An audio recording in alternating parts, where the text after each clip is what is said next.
Il y a de nombreuses voix pour que le fils de Mouammar Kadhafi soit transféré vers la Cour pénale internationale. Mais les autorités libyennes laissent entendre qu'il sera jugé par la justice de son pays. Saïf al-Islam a été au cœur d'un pouvoir dont il connaît toutes les arcanes. On en parle avec Riyad Sidawi, directeur du Centre arabe des recherches et d'analyse politique et sociale à Genève. Alors au fond, la souveraineté d'un peuple, c'est de juger ses propres bourreaux, mais la justice libyenne en a-t-elle les moyens ? Oui, justement, je pense que les garanties ne sont pas assez suffisantes aujourd'hui, dans la mesure où la Libye n'a pas encore construit un État souverain, il n'y a pas de nouvelles institutions, voire il n'y a pas une armée nationale, il n'y a pas un parlement, il n'y a pas une séparation des pouvoirs. Donc par conséquent, je pense que ce procès sera plutôt politique et la crainte elle est réelle d'avoir l'esprit de vengeance plus qu'un procès juridique. D'ailleurs, je peux citer un exemple très frappant. Actuellement en Tunisie, nous savons bien que l'ex-premier ministre de Kadhafi, M. Mahmoud al-Baghdadi, est actuellement en Tunisie, détenu en Tunisie.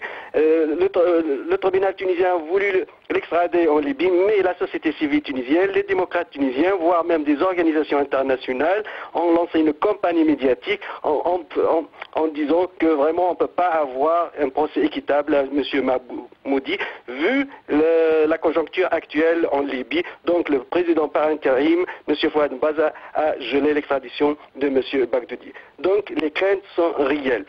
Par ailleurs, Saïf Kadhafi, c'est beaucoup de choses. Il risque d'être gênant sur le plan national, intérieur et sur le plan international. N'y a-t-il pas des inquiétudes à avoir sur sa sécurité en ce moment ? Absolument. Pourquoi? Parce que Saïf al-Islam Kadhafi était le numéro 2 dans un système politique très complexe. L'État libyen de Kadhafi était fondé sur les services secrets.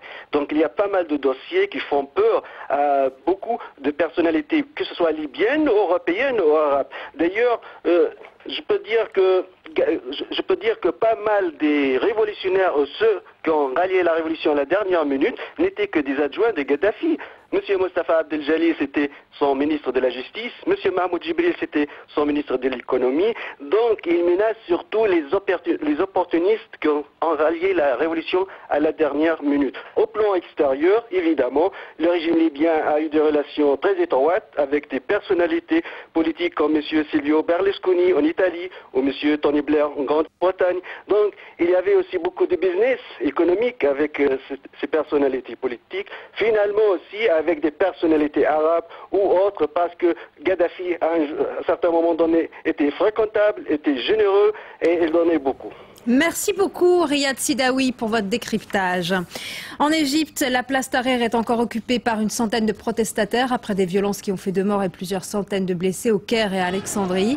Des manifestants qui exigent un transfert rapide du pouvoir des militaires aux civils. Des affrontements qui ont